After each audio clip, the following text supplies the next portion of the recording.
27 years ago, in the quiet town of Greenfield, an event occurred that still haunts every resident who remembers it. An entire class of children disappeared. It happened without warning, without evidence, and without explanation. One moment, they were posing for their annual class photo in front of the bright yellow school bus. The next, they were gone. No bodies were ever found. No bus was ever recovered. No answers were ever given. For nearly 3 decades, the case remained a terrifying mystery, frozen in time. But after all those years, one mother, unable to give up her search for the truth, noticed a detail in that final photograph. A detail so small that no one else had ever seen it. And that discovery would reopen the darkest chapter in Greenfield's history. It was September 14, 1998. The town of Greenfield was ordinary in every sense. A place where neighbors greeted one another, where the local diner served the same coffee every morning, where the loudest sound on most days was the laughter of children playing. That morning, 22 children arrived at Greenfield Academy. They wore crisp uniforms, their shoes polished, their hair combed neatly. A teacher stood proudly beside them. The school photographer asked them to smile. Behind them stood the bus that had brought them, a large yellow vehicle that symbolized safety, routine, and normal life. The camera clicked, the children laughed, and that was the last anyone ever saw of them. When classes began later that morning, the teacher never arrived. The classroom remained empty. The children's belongings, their books and bags, never appeared. The bus was not in the parking lot nor anywhere on the roads. By noon, frantic calls from the school reached the parents. By evening, panic spread across town. The police launched a full-scale search, blocking roads, setting up checkpoints, and combing through every forest and field within miles. Helicopters scanned the landscape from above while divers searched the nearby river. But no sign of the bus was ever found. Not a single piece of evidence suggested where the children had gone. The Greenfield vanishing dominated headlines. News crews surrounded the small town. Reporters speculated endlessly.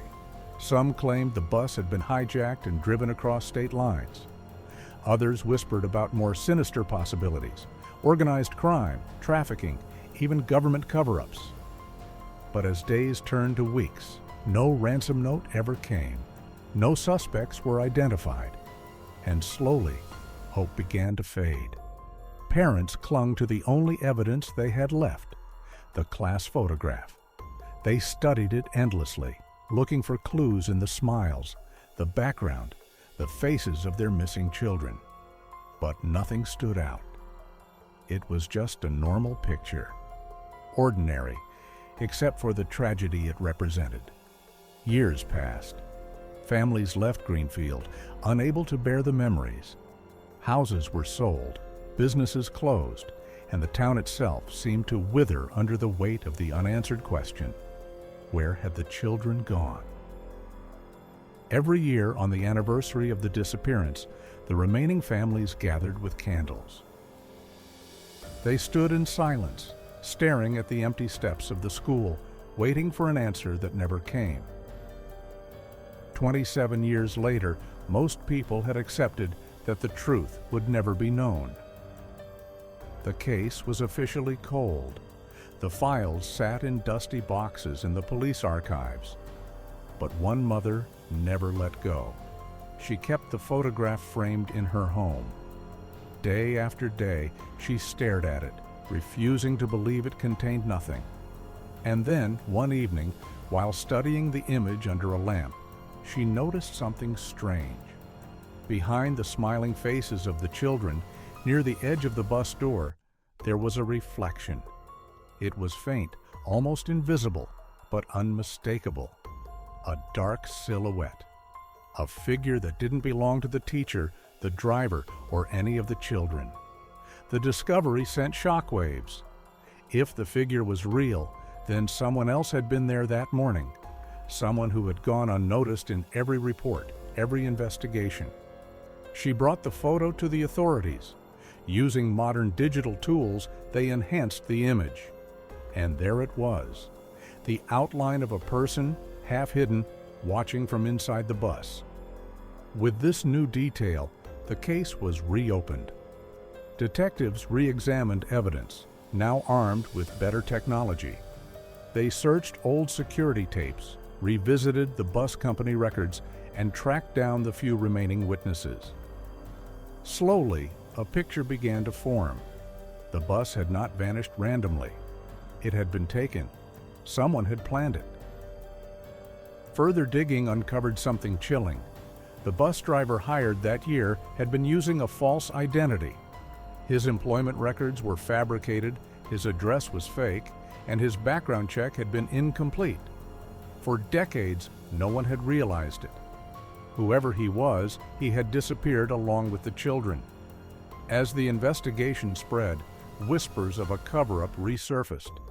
Files had gone missing from the original case. Witness statements had been altered. Rumors suggested that the driver had connections to a larger network, something far darker than anyone had dared to imagine. Though no physical remains were ever discovered, evidence pointed to the children being transported out of the town that day, possibly across borders where the trail went cold. The truth was unbearable, but it gave the families something they hadn't had in nearly 3 decades: clarity. The disappearance had not been a supernatural event or a mystery of fate. It had been a crime. Today, the story of the vanished class remains one of the most disturbing unsolved cases in modern history. The town of Greenfield still carries the scars. The old school has been abandoned, its windows broken, its halls empty. The playground is overgrown with weeds. Yet the photograph remains, the last captured moment of joy before the darkness took them. For the mother who noticed the reflection, her discovery was both a gift and a curse. She had finally uncovered the truth, but it was a truth that brought no comfort. The children were gone, their laughter silenced, and the figure in the photograph still remains unidentified. Was it the driver, an accomplice, or someone even more dangerous? The question lingers, as haunting as it was 27 years ago. And so, the story of the vanished class is not only about loss, but about the small details we overlook, and how sometimes the smallest clue can unravel the greatest mystery.